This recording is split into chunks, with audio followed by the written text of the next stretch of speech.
back to our discussion of Flaubert. He's a pessimist, okay? Like, that's the mood you get when you read him. He's kind of, dark, nature, kind of clouds gathering. That's the picture you get when you read Flaubert. Well, um, let us get back to our discussion of Madame Bovary.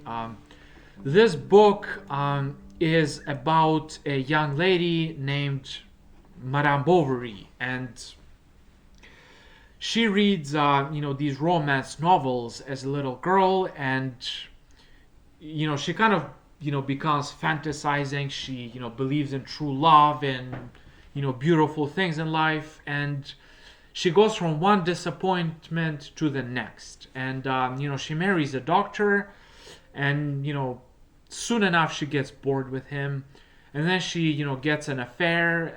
She cheats on her husband, and then she gets depressed. She feels bored and guilty, and, well, not really guilty, but she just feels like there is nothing in life, and she ends up taking poison and dying. Well, that's Flaubert, essentially.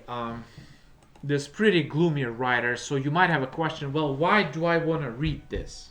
Why would I read Madame Bovary, especially after you spoiled the plot for me?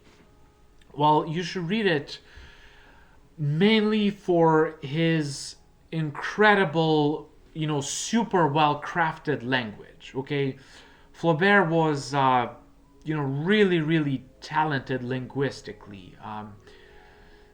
He did not just write. He crafted his sentences. Like, sometimes he would just lie down on his couch for hours, just like thinking about one sentence. And, when it kind of, hit him, he would write it down. So, he was a very slow, meticulous writer. He didn't just write, he crafted his writing. I mean, and his language is just incredible. It's beautiful, it's poetic, it's, metaphors, and it's just incredible language. And, you most definitely should read Flaubert, and, he is pretty much as good as it gets as far as, mastery of prose language is concerned. He's one of the great writers in Western Europe, and it's really interesting to compare and contrast him to Balzac. And Flaubert and Balzac were opposites in a lot of ways. Flaubert was a great pessimist, and Balzac was an optimist. He did think, there was a way out. Things could get better, things could get more interesting, and people are interesting. So that's the main difference between Flaubert and Balzac. For Flaubert, not a single person in this goddamn world is interesting.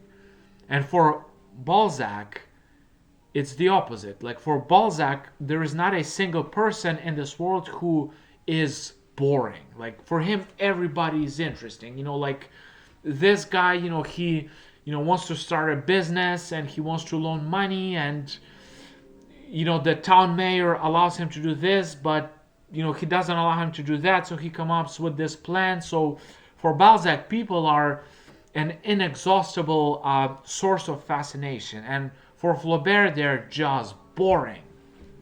And that's the main difference. And, which one was correct? I mean, I do not know, but, they're both great geniuses. And you should definitely check out Flaubert and then compare him to Balzac. It's really, really great literature.